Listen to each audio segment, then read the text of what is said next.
Pemirsa, hasil survei Sirus Surveyors Group yang dirilis kemarin menempatkan pasangan Joko Widodo dan Yusuf Kala di tempat teratas dengan persentase tertinggi dari pasangan Capres-Cawapres lainnya. Jika dipasang dengan Cawapres lainnya pun, pasangan Jokowi mengungguli pasangan-pasangan lainnya.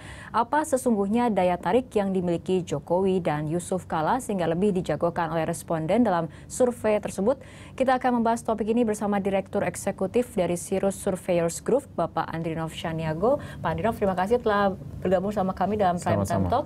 Dan di Studio 3 juga sudah hadir pengamat politik dari LIPI, Ibu Siti Zuhro. Bu Siti, terima kasih telah bergabung sama kami dalam Prime Time. Ya, selamat sore Mbak.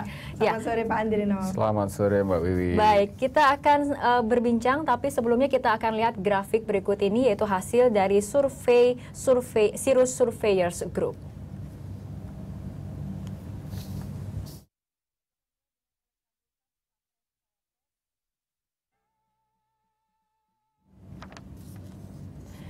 Ini adalah elektabilitas Capres-Cawapres dengan simulasi yang pertama di mana Jokowi berpasangan dengan Yusuf Kala, sementara Prabowo dengan Dahlan Iskan, dan yang ketiga adalah Abu Rizal Bakri dan Mahfud. Kita lihat hasil survei menunjukkan Jokowi Yusuf Kala memimpin perolehan karena memperoleh 52,8%. Sementara untuk simulasi yang kedua, Jokowi Mahfud 47,6%, Prabowo Surya Dharma 21,1%, dan Abu Rizal Bakri Hovifah 21,9%. Lagi-lagi untuk simulasi 2 ini Jokowi juga memimpin. Untuk simulasi 3, Jokowi Hatta Rajasa 44,7%, Prabowo Yusuf Kala 26,5%, Abu Rizal Bakri Hidayat Nur Wahid mencapai 9,4%. Untuk simulasi yang keempat, Jokowi dipasangkan dengan Agus Martowardoyo memperoleh 43,5% suara responden, Prabowo Hidayat Nur Wahid memperoleh 22,4%, dan Abu Rizal Bakri Dahlan Iskan memperoleh 11,5%. Ya, Pak Andrinov, ini artinya yang memperoleh suara terbanyak ataupun yang dipercaya oleh responden hingga mencapai lebih dari 50% ketika Jokowi dipasangkan dengan JK. Ini seperti itu. Artinya kan yang terkuat untuk Capres dan terkuat untuk Cawapres bergabung, maka dia ya menjadi sangat unggul. Sehingga dalam simulasi ini ya kalau pasangan itu 3, hampir besar sekali kemungkinan satu putaran pasangan itu menang. Tapi kalau umpamanya simulasi itu 4 pasangan, kemungkinan tipis ya, bisa jadi tidak sampai 50%, bisa jadi juga lebih sedikit 50%. Nah, kalau pasangan itu diubah dengan yang agak lemah di nomor 2-nya, nah itu umumnya di bawah 50. Jadi kemungkinan ke satu putarannya jadi berkurang ya, kemungkinannya menjadi kecil. Oke, ini mengenai Jokowi dan JK ini sebetulnya hasil dari Sirus Surveyors Group. Ini kan sebetulnya bukan hasil yang baru, karena sejumlah lembaga survei juga merilis hal yang sama seperti itu. Kalau survei itu kan, sebelum survei itu kita ada pra-riset. Pra-riset itu mengkompilasi hasil-hasil survei dari riset sebelumnya, sehingga yang kita pasang itu memang yang sudah teruji di posisi 1, posisi 2, bergantian sampai posisi 3, 4 dan seterusnya gitu. Jadi nama-nama tadi itu bukan nama titipan, tapi nama yang memang udah mengerucut, kemudian kita uji satu persatu, kita simulasikan.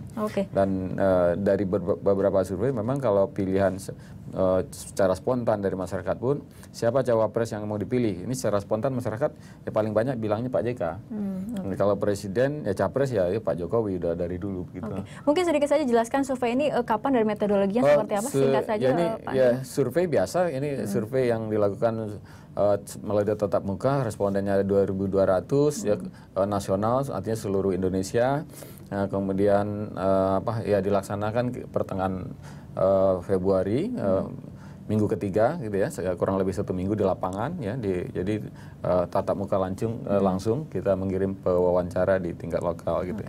Kita ke Bu Siti Zuhro. Bu Siti, ini sejumlah simulasi pemasangan calon presiden dan calon wakil presiden ini sudah diungkap lembaga survei, dan ini memang hasilnya juga agak mirip dengan hasil survei dari Sirus Surveyors Group, di mana Jokowi jika dipasangkan dengan Yusuf Kala nampaknya berhasil menarik minat banyak sekali responden seperti itu. Apa sebetulnya magnet kedua tokoh ini, Bu? Iya, tadi itu sebetulnya baru hasil-hasil yang disampaikan oleh hasil surveinya Pak Andrinov Caniago ya.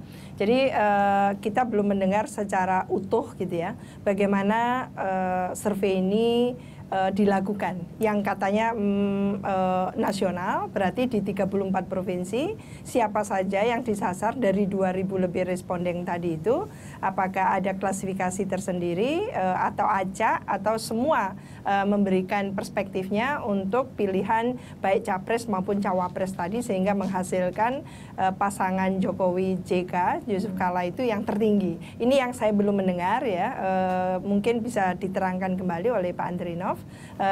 Respondennya itu dari kalangan apa tanpa harus membedakan ya. Oke, mungkin Pak Andrinov bisa. Ya, kalau ya jelas kalau survei kan harus pakai metode acak ya. Kalau mengalami metode acak itu maka kita tidak memilih secara khusus kelompok-kelompok masyarakatnya. Itu nanti akan kita lihat dari hasilnya.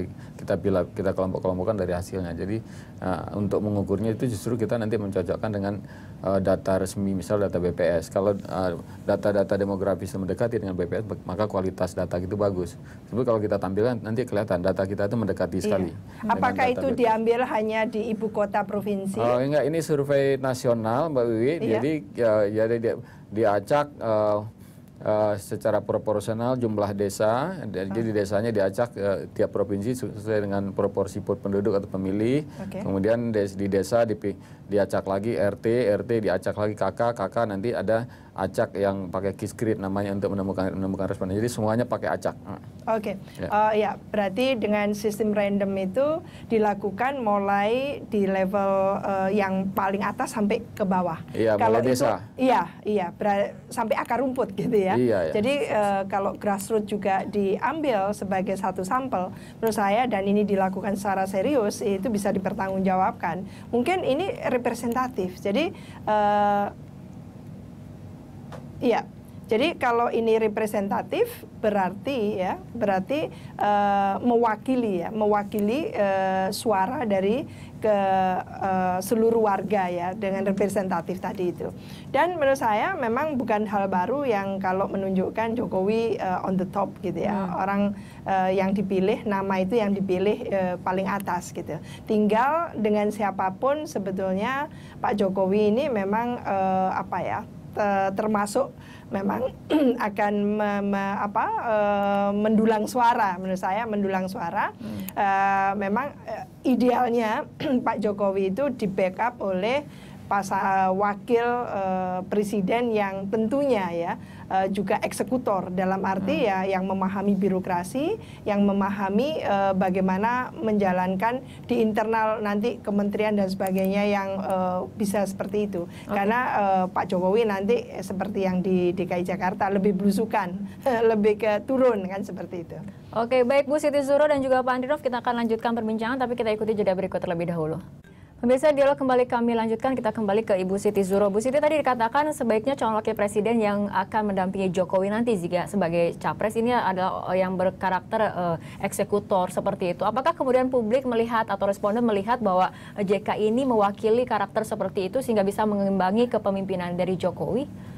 Iya,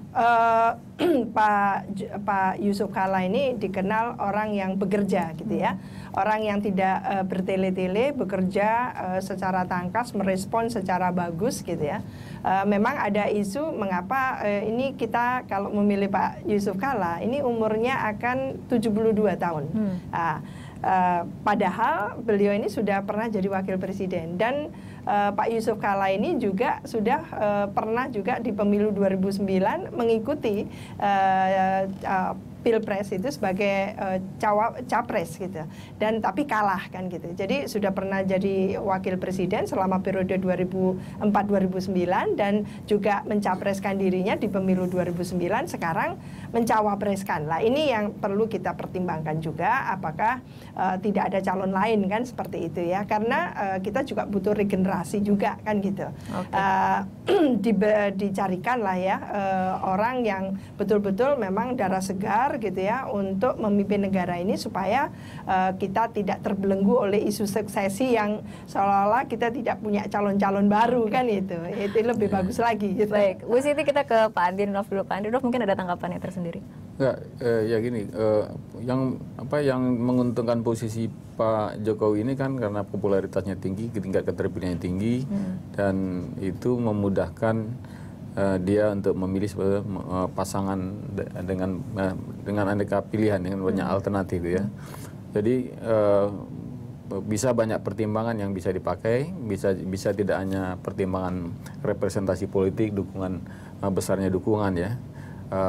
Kalau kita melihat kepentingan-kepentingan lain tentunya gitu. Jadi saya setuju secara implisit yang disampaikan oleh Mbak Wiwi ini, ya sebaiknya mungkin ya pakar-pakar lah, ahli-ahli juga memberikan pertimbangan ya. Bagaimana pasangan yang terbaik kalau kita bicara tentang efektivitas pemerintahan, masa depan bangsa ya. Dari segi dukungan politik jelas ini pasangan terkuat. Tapi dukungan politik yang terbesar belum tentu juga memang yang terbaik, bahwa itulah yang terbaik buat bangsa gitu ya. Bukan mereka tidak baik, artinya kalau misalnya ada lagi yang memberikan manfaat lebih besar yang terbaik ya itu perlu juga dipertimbangkan. Oke, sebenarnya dalam simulasi dari Sirus Surveyors Group juga memang Jokowi dipasangkan dengan Mahfud MD juga tingkat keterpilih. Iya, tetap dengan siapapun tinggi. Makanya orang bikin joke dengan kayu patah pun dia menang gitu. Gitu. Nah, karena itu sudah ini sekali itu kan kesempatan ya buat partainya, buat Pak Jokowi, buat kita semua ya, bahwa kalau selama ini cenderung capres itu disandra oleh sodoran partai bahwa harus ngambil cawapres yang ini, kalau enggak kami enggak dukung. Nah ini berpotensi peluang itu menjadi kecil gitu karena peluang menang dari partainya juga besar untuk memenuhi parliamentary threshold, presidential threshold. Kemudian capres sendiri juga peluang untuk menangnya jauh dibanding yang lain. Karena itu ya lebih baik masukkanlah pertimbangan-pertimbangan untuk memperkuat pemerintahan, ya, memajukan bangsa dan sebagainya daripada sekedar mengakomodasi kepentingan politik. Nah, bukan kita ingin mengatakan Pak JK ini tidak punya kontribusi atau kecil, tapi maksudnya mari kita kaji gitu. Kalau Pak JK bagaimana, kalau yang lain itu bagaimana. Kita kembali ke Bu Siti. Bu Siti, tapi dikatakan memang ini siapapun yang mendampingi Jokowi nampaknya tingkat keterpilihannya tinggi. Ini artinya apakah kemudian tokoh cawapres sendiri nantinya akan seolah menjadi orang yang kemudian diabaikan karena kemudian tokoh Jokowinya sendiri yang sangat kuat seperti itu? Iya, Pak Jokowi ini pendulang suara. Tokoh yang bisa mendulang suara yang kita tidak perlu khawatirkan itu. Tapi yang kita perlu khawatirkan ketika pasangan ini dilantik gitu ya. Kalau dipaksakan dengan Pak JK, itu apa tidak akan muncul psikologi politik ewo pekewo dari Pak Jokowi ya dalam hal ini. Nah, ini yang perlu dipertimbangkan sejak awal gitu ya.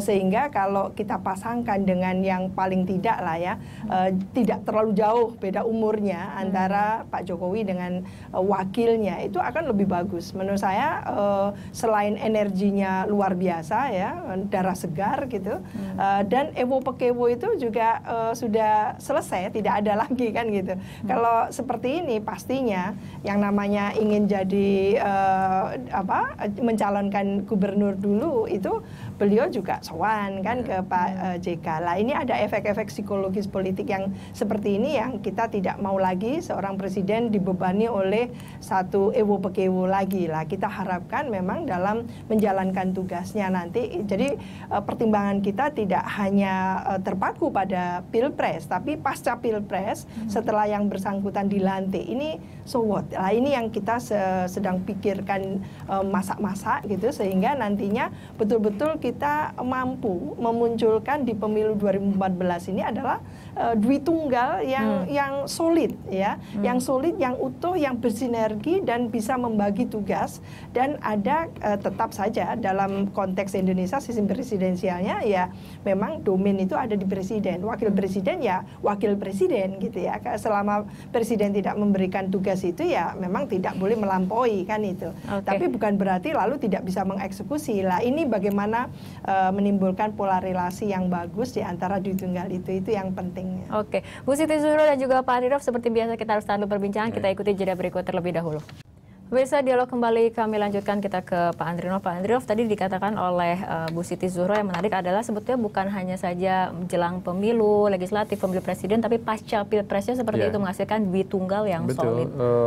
Ya makanya harus dipertimbangkan banyak hal kalau sekarang ini kita diberi ruang bermanuver yang cukup besar ya untuk membuat simulasi-simulasi pilihan-pilihan dengan membuat kalkulasi-kalkulasi. Artinya ada ruang untuk memikirkan alternatif-alternatif sesuai dengan kepentingan bangsa, tantangan yang akan dihadapi, kekuatan dari seorang calon presiden yang kemungkinan menang dan sebagainya gitu ya. Bagaimana memperkuat pasangan ini ya dengan mencarikan pasangan yang lebih tepat dalam artian setelah mempertimbangkan berbagai kebutuhan, urgensi kita ke depan 5 tahun ke depan, kemudian tantangan yang akan dihadapi gitu. Jadi gini, suara populer atau opini publik itu hanya satu ya yang mengantarkan, yang memperlihatkan bahwa dukungan politik, dukungan massa itu sudah terukur. Tetapi untuk kepentingan-kepentingan lain itu biasanya perlu didengar pandangan-pandangan atau kajian dengan metode lain. Jadi kalau saya misalnya kembali ke posisi sebagai ahli pengamat manajemen strategis gitu, kebijakan strategis, kita harus mendengar memang pandangan-pandangan pakar, membuat kajian-kajian, pertimbangan budaya, pertimbangan politik, pertimbangan tantangan global, karakter yang diperlukan untuk dikombinasikan gitu ya. Dan tadi yang sudah tersedia adalah soal ya ada kemudahan, keringanan untuk beban politik. Ya, kalau seandainya Pak Jokowi ini dicalonkan, karena kemungkinan partainya tidak perlu berhutang pada partai lain, ya, tapi dia bisa membuka diri nambung yang mau ikutan gitu kan, tapi nggak tanpa harus tukar-tukaran. Kemudian dari calon presiden sendiri, kalau Pak Jokowi yang dicalonkan, ya kemungkinan menangnya besar kan begitu. Sehingga nyari wakil ini banyak pilihan begitu. Baik, Pak Andrinov, kita tanyakan tanggapan untuk Bu Siti Zuhro bagaimana? Iya, jadi menurut saya ini masih dinamis ya. Belum dicalonkan saja ketika disurvei sudah menghasilkan seperti ini. Apalagi kalau sudah nanti sungguh-sungguh dicalonkan ya, dideklarasikan, lalu cawapresnya juga satu pasangan ini dideklarasikan. Menurut saya ini semakin luar biasa gitu. Jadi dengan dinamika politik yang ke depan ini akan semakin kencang gitu ya. Kemungkinan itu menurut saya mungkin sudah tidak relevan, bisa jadi gitu. Apa yang ditemukan oleh survei yang di launching oleh Pak Andrinov tadi itu ternyata juga bergeser gitu. Yang tadinya mungkin tidak melampaui 50, kalau dipasangkan dengan lainnya ternyata begitu sudah dideklarasikan lain ceritanya kan gitu. Ini saya melihat kemungkinan itu sangat besar bisa berubah dengan berjalannya waktu, karena ini belum dideklarasikan ya pencapresan dari Pak Jokowi. Nah, jadi saya tidak tahu apakah ini nanti langsung saja satu pasangan atau cuman Pak Jokowi saja yang dideklarasikan. Jadi kalau dideklarasikan satu pasangan sebagai duit tunggal, ini tinggal memudahkan lembaga-lembaga survei untuk mensurvei karena sudah ada kepastian di situ. Baik, Bu Siti dan juga Pak Andrinov, terima kasih telah berbincang bersama kami dalam Prime Time Talk. Terima kasih, Pak. Terima kasih, Mbak. Pemirsa, di segmen ini sudah bergabung bersama kita inisiator PDI Perjuangan Pro Jokowi atau Projo, Bapak Fahmi Al-Habsyi yang bergabung di Studio 3. Pak Fahmi, terima kasih telah bergabung sama kami dalam Prime Time Talk. Iya, sama-sama Mbak. Iya, dan saya juga masih ditemani oleh Ibu Siti Zuhro, pengamat dari LIPI. Terima kasih Bu telah bertahan bersama kami di Prime Time Talk. Oke, kita akan mulai dari Pak Fahmi terlebih dahulu ya. Pak Fahmi ini menilai dari hasil survei yang diadakan oleh Sirus Surveyors Group yang menyatakan bahwa ini pasangan Jokowi jika didampingi oleh JK ini bahkan responden nih memberikan suaranya hampir lebih dari 50%. Mungkin ada tanggapannya dari PDIP sendiri bagaimana mengenai hasil ini? Oke, mungkin kami ingin luruskan sedikit gitu ya, bahwa PDI Perjuangan Pro Jokowi memang lebih concern kepada pencapresan Pak Jokowi akan dapat dilakukan sebelum pemilihan legislatif tanggal 9 April. Pertama karena bahwa ada pesan Bu Mega untuk mendapatkan kemenangan besar pada Rakerdasus di Banyumas kemarin. Itu sehingga konteksnya bahwa pencapresan Jokowi sebelum pileg ini akan memberikan efek satu bagi dalam proses konsolidasi demokrasi ke depan akan melahirkan banyak pemimpin seperti Pak Jokowi, banyak bupati gubernur yang konsen melayani publik, kemudian anti korupsi, kemudian dekat dengan rakyat yang ke depan sehingga menjadi trendsetter bagi perubahan orientasi kepemimpinan. Itu dari sisi kepentingan Indonesia ya, Mbak Rara. Jadi untuk cawapresnya sendiri belum kemudian menjadi fokus perhatian seperti itu? Nah gini, kalau kita memahami Ibu Mega ini kan sudah cukup matang, Mbak, dalam asam garam lah dalam dunia politik. Beliau pasti tahu apa kekurangan, kelebihannya Mas Jokowi ke depan, gitu. Jadi mungkin anggap aja lah ini sebagai sebuah pernikahan. Kalau seorang pernikahan biasanya orang tua akan memikirkan bibit, bebet, dan bobotnya kan, Mbak, gitu ya kan. Dia tidak serta-merta karena orang maunya ini, ya tidak, gitu. Dan kedua yang pasti kalau pernikahan kan harus disepakati sama yang nikah kan, jangan sampai kawin paksa kan, Mbak. Gitu. Oke. Ini PDIP kalau tidak salah sudah membentuk tim 11 yang dibentuk oleh Megawati ya pada April 2013. Ini sejauh ini bagaimana kemudian hasil kajian dari tim 11 ini, Pak Fahmi? Gini, kami kan dari awal sebagai sebuah keinginan lah yang mewakili silent majority kader dan simpatisan PDI Perjuangan di seluruh Indonesia yang mengatakan bahwa partai politik khususnya PDI Perjuangan bernafaskan rakyat harus membawa aspirasi rakyat. Tapi kemudian bahwa ada di level elit di mana yang akan banyak menentukan dalam kebijakan pewapresan, bagi PDI Perjuangan Pro Jokowi menyerahkan sepenuhnya kepada Ibu Megawati untuk memilihkan pasangan yang terbaik untuk Mas Jokowi ke depan. Okay. Baik, kita kembali ke Ibu Siti Zuhro. Bu Siti, nampaknya ini memang yang menjadi fokus saat ini untuk tadi mungkin kalau untuk Pak Fahmi ini masih dalam tokoh Jokowi sebagai capres seperti itu. Cawapres sendiri kemudian diserahkan sepenuhnya kepada Ibu Mega seperti itu. Anda melihatnya bagaimana? Apakah kemudian PDIP bisa melesat dengan hanya membawa satu tokoh dan magnet Jokowi saja seperti itu? Iya, jadi kalau survei-survei ini lembaga-lembaga survei melakukan secara serius dan bisa dipertanggungjawabkan dan hasilnya memang mengerucut ke sana, artinya kepada Jokowi ya, Jokowi on the top gitu ya. Dalam hampir semua survei ini menunjukkan sebetulnya tidak pakai survei pun kita bisa merasakan itu ya. Betul. Saya sebagai peneliti saya merasakan itu bahwa ada memang satu kecenderungan masyarakat itu melihat sosok pemimpin yang betul-betul amanah gitu ya, dengan bahasa Indonesia itu amanah lebih sulit ya, maknanya ya jujur ya, melakukan apa menjadi tugas pokok fungsinya itu. Tentunya Pak orang seperti Pak Jokowi ini menjadi ikon. Jadi kalaupun dia lalu sekarang ini digadang-gadang, lalu PDIP mengiyakan. Tapi menurut saya gesture dari Bu Mega sudah tidak ada masalah dengan Pak Jokowi, apalagi dibawa kemana-kemana gitu ya, dan bahkan ke Surabaya pun juga dibawa dan dinobatkan sebagai jurkam nasional gitu ya. Itu menurut saya sudah menunjukkan bahwa ada respon yang positif terhadap Jokowi. Tinggal a matter of time. Jadi momentum yang tepat untuk mendeklarasikan itu. Ini yang hitung-hitungan politik. Kita sebagai saintis, sebagai intelektual itu kadang mungkin tidak punya satu sensitif hal-hal yang bersifat politik praktis. Lah itu domainnya partai politik. Oke, tapi kita akan membahas lebih lanjut momentum yang tepat seperti ini, tapi di segmen berikutnya, Ibu. Pemirsa, dialog kembali kami lanjutkan, kita kembali ke Pak Fahmi. Pak Fahmi, tadi menurut Bu Siti Zuhro, ini penting membaca momentum, penting membaca klimaks pengidolaan mungkin dari seorang Jokowi, dari PDIP, artinya deklarasinya akan kapan kemudian dilakukan? Gini Mbak, pertama, kalau memang diharapkannya adalah mendapatkan ikan sekali dua, satu adalah kemenangan PDI Perjuangan seperti yang diharapkan Bu Mega, maka ini tidak ada pilihan harus dilakukan sebelum pemilihan legislatif.